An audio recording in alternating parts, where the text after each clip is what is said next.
My name is Jill Phillips, and I'm the creator of Whose Shoes, a popular approach to co-production. I was named as an HSJ 100 wildcard and want to help give a voice to others, talking about their ideas and experiences. I'll be chatting with people from all sorts of different perspectives, walking in their shoes. If you are interested in the future of healthcare and like to hear what other people think, or perhaps even contribute at some point, Whose Shoes Wildcard is for you.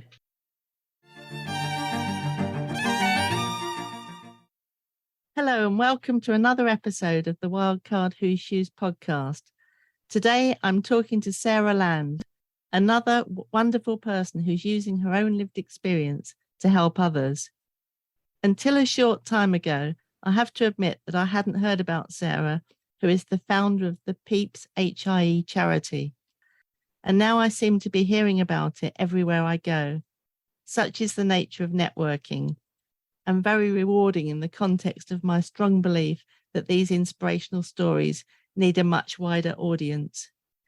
It was Rachel Crook, a previous podcast guest, who first told me about Sarah.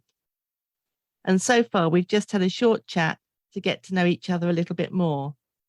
I can't wait to find out more today about the amazing work that Sarah is doing.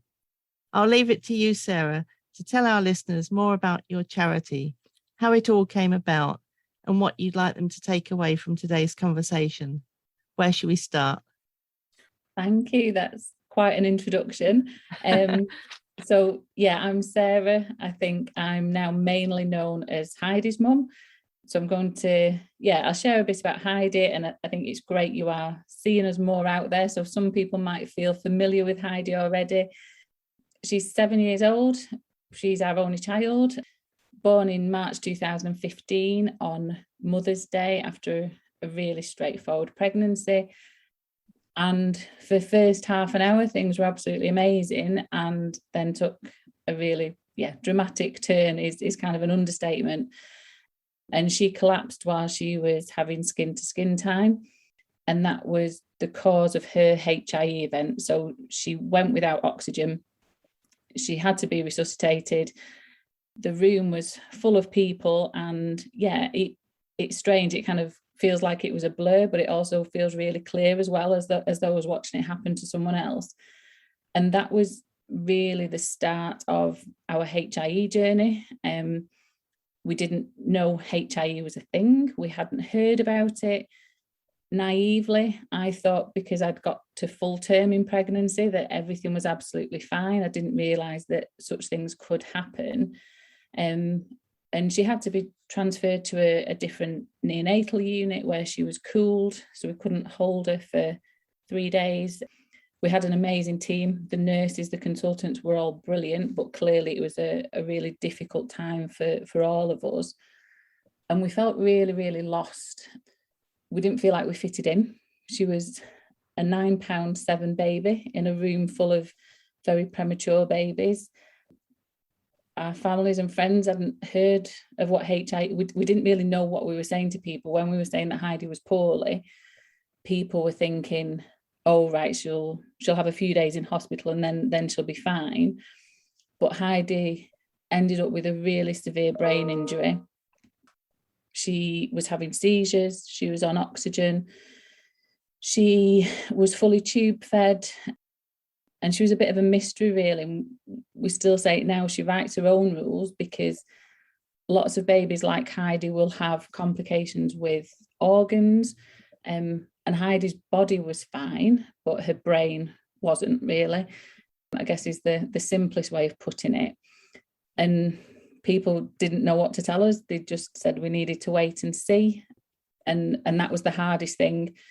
And we know that for lots of other families, that is the hardest thing, the wait and see. It's kind of, well, what are we waiting for? What are we planning for? And trying to adjust to that, as well as adjusting to having a baby, because we didn't know what to do.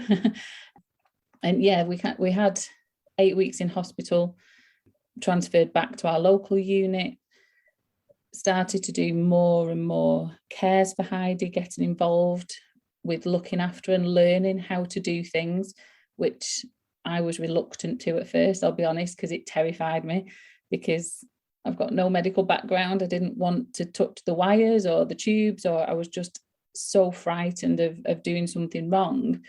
But we were encouraged to get involved, and gradually our confidence built. And it was while we were in hospital that I Googled HIE, which I think people say you should never do because Google can be a frightening place. And I found a Facebook group just for parents. And I think that was a real lifeline for me, because I virtually met families who got it and understood what we were going through and offered advice. And there was always someone, even if you were online at 2 a.m. when you couldn't sleep, there was someone there to kind of give reassurance and make us feel like we weren't on our own. And I guess as time went on, we thought, well, life settled down for us. Heidi had and still has complex needs, but things settled for us. And we just thought, well, what if we hadn't found that group? What if people don't have Facebook? What if people aren't able to look for things? Where do they get the support from? And that's ultimately why we look to set up the charity. That feels like a really long answer to the question. But yeah, that's why we wanted to do something, because it's just such a difficult situation and families are going through this so much, and it just wasn't talked about. And we had to look for help, and we wanted just to make it a little bit easier for families to get that help. So we set up Peeps. And I'm so glad you did. I mean, it sounds a wonderful charity. And I think anything that takes your own situation as you've done, and that, that fear and that unknown as you've described it so vividly, and recognizes that there will be other people who sadly go through exactly the same. What is it that you struggled with and what helped you? And to try and turn that into something, well, not just try, but you've achieved, to turn it into something so amazing. And that's why I want people like you, Sarah, on the podcast, because it's just awesome. And the lemon light bulbs that I've got just listening to you, the fact that you had that first half hour, as a mum, you think things are okay at that point. And then the way you described with a large baby really on the neonatal unit, and how different and odd that must have felt, and all those different people in the neonatal unit, none of them choosing to be there, and all the different experiences that people have. And then for the staff to know how best to help each family, and then to know about things like your wonderful charity, so that people get to hear about that as soon as they possibly can, rather than having to Google and discover and perhaps say, I wish I'd known about that. So many different aspects, that different directions that this conversation could go in. Wow. Yeah, thank you. It is strange, because I still feel like someone's going to say, what do you think you're doing? You're not qualified to run this charity or to do it. I think lots of us have spoken about the, kind of the imposter syndrome, and we know we haven't got that magic wand. We can't take away all the hurt for families. We can't stop things happening. But we do try and base everything we do around kindness and what would have helped us. And sometimes just hearing another mum or dad say, I get it. We know that there are brilliant medical teams doing all the necessary things to look after our babies.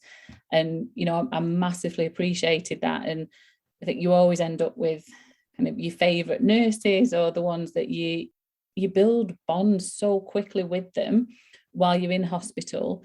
And I know we hear lots of families who are saying, they're desperate to get home. But I was completely the opposite. I didn't want to ever leave neonatal because I felt so safe and so looked after. And I knew that Heidi was really well looked after. So for me, the most daunting, I guess, transition was when Heidi was stable enough to come home. That was the bit where I really struggled. But with the charity now, we're finding, because I guess I thought, people might not contact us really early on. It might be too soon, where there's so many things going on. You don't know what the next day is going to bring. You're frightened about the future. I thought people won't be reaching out to us. But we found that some people are, even in those early days, families are contacting us because they're just so frightened. They're looking for answers. They're looking for reassurance. But other families, it is too soon. And it might be when they get home, or 6 months down the line or coming up to a first birthday or an anniversary. And that's one thing that we kind of try and encourage, is to say, you know, where possible, give families the choice. If they have the information, they might use it, or it might go in a drawer, but it's there at some point if they ever need it. So yeah, it's just letting people know that we are there if or when, really. And I think that reinforces, I mean, everything that you've said then, just how individual things are. And even what you said earlier about people assume that going home you'll be delighted, but actually for you, because Heidi, you felt she was so safe and you were safe and you've got that support and that network, it can be very lonely at home, can't it? Yeah, and it's terrifying because we've only got Heidi, but I can imagine that going home with your first baby anyway is a big deal. And, you know, there's so much responsibility, but Heidi still needed a lot of suction. She's tube fed, she needed medication. Me and Steve took it in 2-hour shifts because she needed 24/7 care. So we kind of had to figure out our way of doing everything. And there's no handbook. No one was telling us what to do. And you always question yourself. I think it's human nature, isn't it, to think, oh, I should be doing more, or I should be doing something differently. And it took quite a few months for us to really, I guess, just find our feet. But no one was there to say, yeah, you're doing a really good job, or hang on in there, or it gets better. And I think that's why we were looking to other families who were that bit further on in the journey, because they know how difficult those early weeks and months can be. And that's the power of peer support, isn't it? I mean, I know it jumped out at me when you said, who are you? Are you qualified? That word qualified to run this charity. But I couldn't think of anybody more qualified than a parent who's actually gone through exactly, you know, who's lived and breathed 24/7, you know, the love and the new baby and all the kind of parental things, as opposed to the professional medical things. And it's how the two come together to support each other, isn't it? Rather than who's qualified and who isn't, because it's a different type of qualification. Definitely. And like I said, the teams are fantastic in the hospitals. You know, we were so well looked after, but it's a different need. I think that you can't have, you know, it's not one or the other, it's both of them, because lived experience, it is different. But I also am really mindful that my HIE experience is going to be very different to somebody else's. And, you know, it is going to affect everybody in different ways or at different times. And I guess what we try and do is offer support that suits that family. And that could be different for everybody. That, you know, there isn't the one size fits all, but it's listening to people. And I feel like we're in a really fortunate position at the minute. We're okay and we can do this, but I'm very mindful that might not always be the case, you know, and it's just being in a good place at the moment and I guess looking out for each other. And that comes into all sorts of things, you know, in terms of if you're doing amazing good work, but then it becomes about one person and how to make it sustainable. And I suppose this is what I'm trying to do through Whose Shoes and through the podcast, perhaps, to link people. It can be lonely being a parent in your situation, but you've built a network to help that. But it can also be lonely, perhaps being the founder of a charity. And how do you develop it? How do you build it? What do you do with this situation or that situation? So perhaps, I don't know whether you are linked with Yvonne Newbold. I know I've mentioned Yvonne Newbold to you before. And I mean, again, the links through Facebook. So she became part of the Facebook Community Accelerator program and getting support from Facebook to recognize the fact that she's got a network of, I think, about 10,000 families now. You know, how did she build that? But also, how is she going to make it sustainable for the future? And I think with all of us, I mean, it's the same with me with Whose Shoes, you know, if you've got something kind of like small but quite powerful, to try and look to the future and make it so that it goes on with or without you, you know, rather than all being about you. And it's hard, isn't it? Yeah, it really is. And I think it's strange when something starts as an idea. So for us, we just thought, you know, we were surprised that there wasn't a HIE charity in our case. So we thought we'd try it, and we weren't sure if it'd work. And then it grows a little bit, and then it grows a little bit more. And then before you realise, you kind of think, oh gosh, we now have got a charity, and people are contacting us. And I just think there's a world that we didn't know about, but there's so many good people doing wonderful things. And I guess tapping into that and joining forces and sharing things is huge, isn't it? And yeah, I think from our conversation last time, I'm quickly kind of Googling people and following people and tagging people. And it amazes me, because I just think, yeah, it's that lived experience and sharing and growing. And when you look at a lot of charities, that's how they've started. So I'll tell you what happened to me last Friday. So this is 3-4 days ago as we're recording the podcast. So I was very privileged and got invited by Katie Cullum, and I can see you nodding. Yep. So you didn't know I knew Katie, and No. I didn't know that she knew you. And Katie and I went along, and she's been part of a Communities of Practice leadership scheme. And it was a kind of end of course celebration bash, which was wonderful, and linked to the Q community, which I'm part of, and the family integrated care project that I'm just starting with Katie. So you could feel all these networks coming together, and each of the people who'd been on the course had made a little poster. So I went obviously and looked at Katie's poster, and there she was talking about charity and you and the work that she's done around transition. And I'm thinking, oh my goodness. So I say to Katie, well, actually, I'm due to be recording a podcast with Sarah, and it was Rachel Crook who introduced us. Now, Rachel's just become part of your professional panel. So you might like to tell us a little bit more about your parents panel, perhaps, and the professional panel.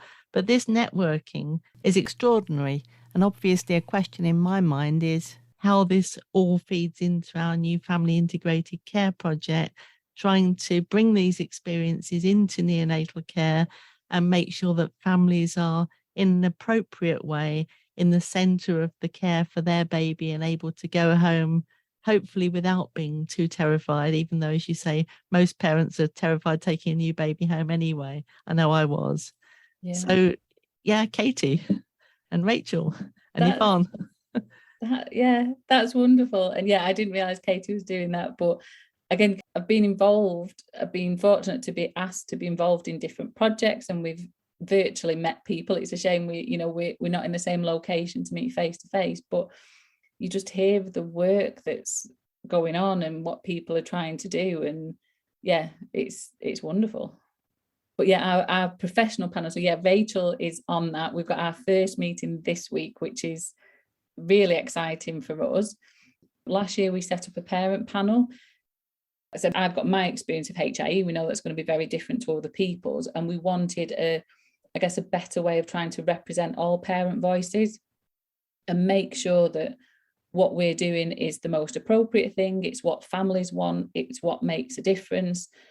So we set up the parent panel last year, and we've worked on things like reviewing the information leaflet that goes in our parent packs, for example, for neonatal units, because feedback was that people didn't want pictures in there of children, because sometimes that was either triggering or made you think about the future a bit too much. So we're really careful about not using pictures. We're really careful about not talking about diagnoses. We're not medical. We're not trying to be medical. And we wanted it to have a friendly feel, so that it was just that reassurance for families. And we did that with our parents, which is huge, because we now know that the feedback that we're getting, it's doing what we wanted it to do. And we then thought, well, actually, all of these families who've been touched by HIE are having different contacts with healthcare professionals, people in the community, depending on their needs and, their outcomes. And we wanted to tap into people's expertise, people's knowledge, again, just to help us grow and shape what we're doing, but make sure we're doing things in the best possible way. So I'd wanted to do it for ages, as is always the way. Just time was the factor that slowed things down. But we'd had a lovely response when we advertised it. So we've now got 12 people on our first professional panel. And that's a mixture of neonatal nurses, physiotherapists, people with a legal background. And we're all going to come together working with the parent panel and hopefully make sure that everybody's voices are heard and that we're doing what families want us to do. Brilliant. It's exciting. Yeah. Brilliant. So this is for my just curiosity, really. Why Rachel? What's your link with Rachel?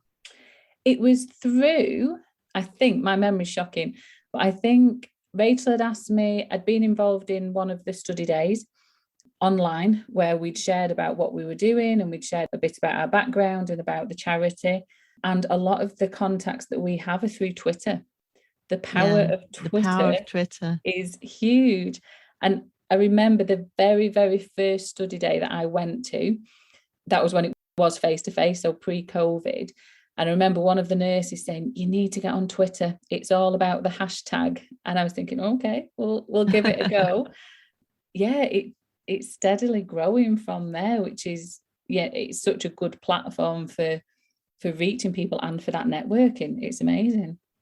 And I find that too. I mean, of all the social media platforms, it's Twitter that I've used to connect, build what I do, learn, research.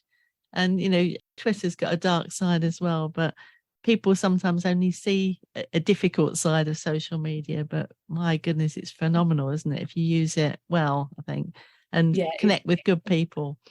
Definitely. And so the likes of Rachel, because we've had contacts before, and when we first had a call, I was really pleased when she'd shown an interest in being on the panel, because you think her experience is vast.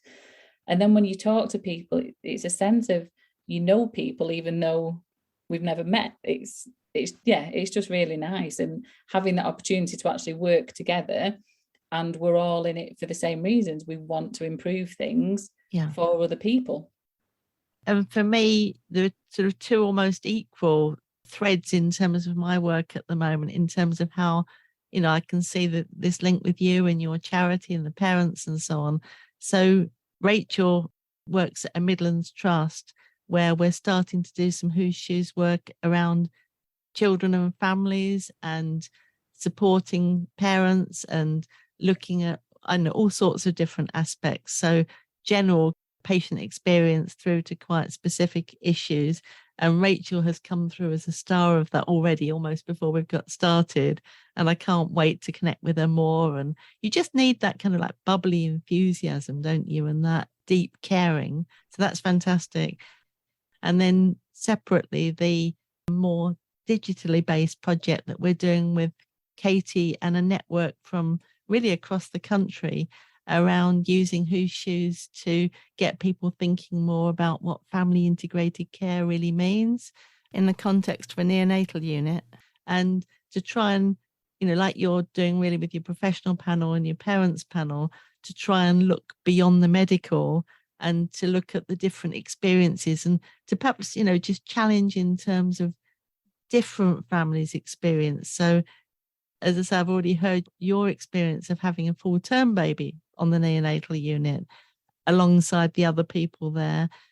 What if perhaps you're a disabled parent, or what if perhaps you're a very young parent? Or so we're going to be trying to think widely and bring all those voices in, so that, sometimes you can think in quite a set way about what that journey might be, and you'd know more than anybody just how individual it all is. It really is. And I was speaking to someone the other day about the family integrated care side of things, and people are being encouraged to do the cares and have that involvement really early on, which is brilliant. But it was actually understanding as well that not everybody wants that. Yes. And sometimes there are, and I know I certainly was the same, massive fears. And I used to avoid doing Heidi's nappy because I was terrified. So I would always say to Steve, oh, you do it this time, because I just didn't want to, or I'd be relieved if I thought, oh, maybe a nurse would help. Right, yes. So it's getting that balance, because I think it's such a positive thing for family integrated care, and I totally support it. But the other side of it can be those fears and uncertainties, and sometimes you need that little bit of time to adjust to things. Of course. And I think also from what people have said, just the sheer exhaustion and what you don't want is it to shift so that you feel that you've got to do everything and you're less supportive with that. So it is, isn't it? Some of these areas are so kind of nuanced, really, in that you don't want to flip from one side to the other. You want to kind of work together to see how it comes together and how it works for individuals and individual families. Yeah, definitely. And so I think it's a real positive, but you're right, it's that awareness and thinking people have different views, different experiences, different needs. And you don't always know at the time because you're in this completely alien world and it's a shock. Yeah.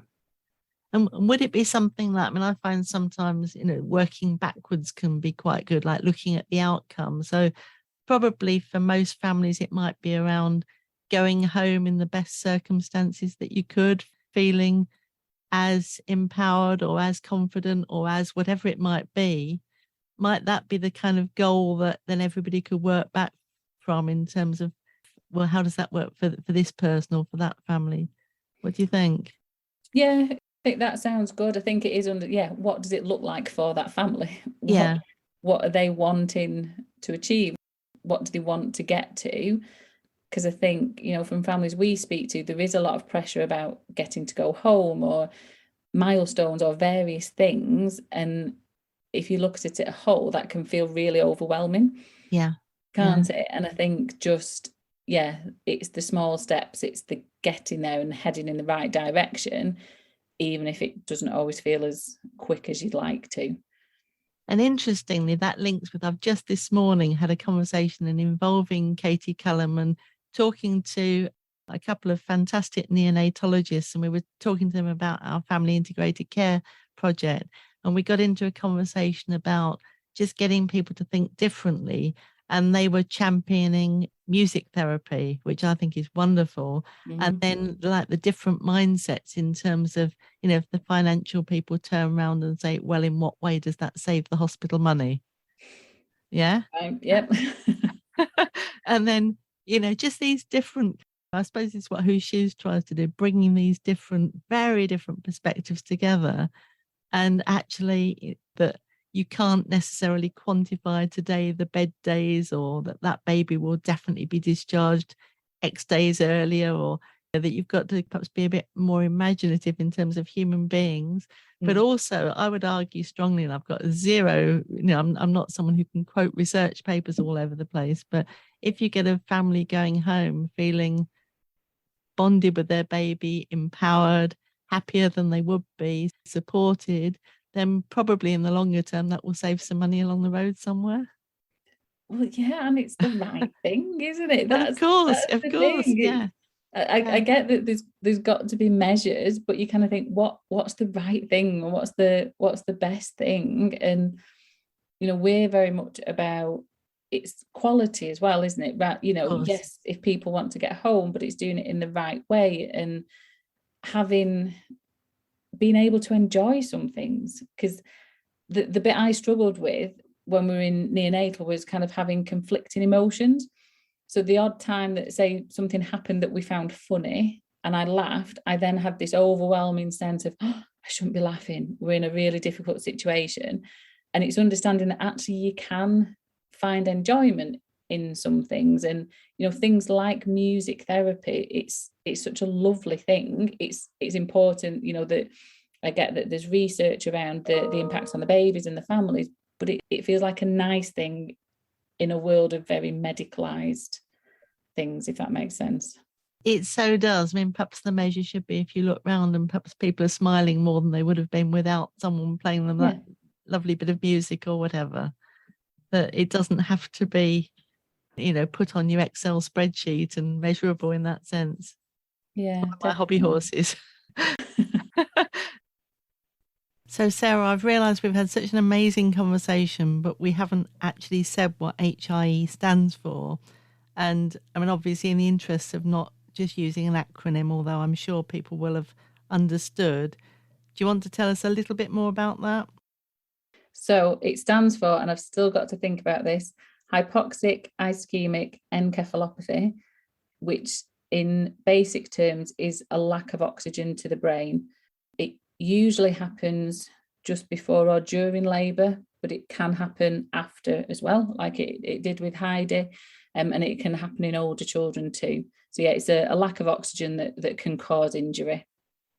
So thanks very much for explaining that, Sarah, because obviously it's important, but far more important, these conversations, and to help people understand the effect on families and what we can all do to support.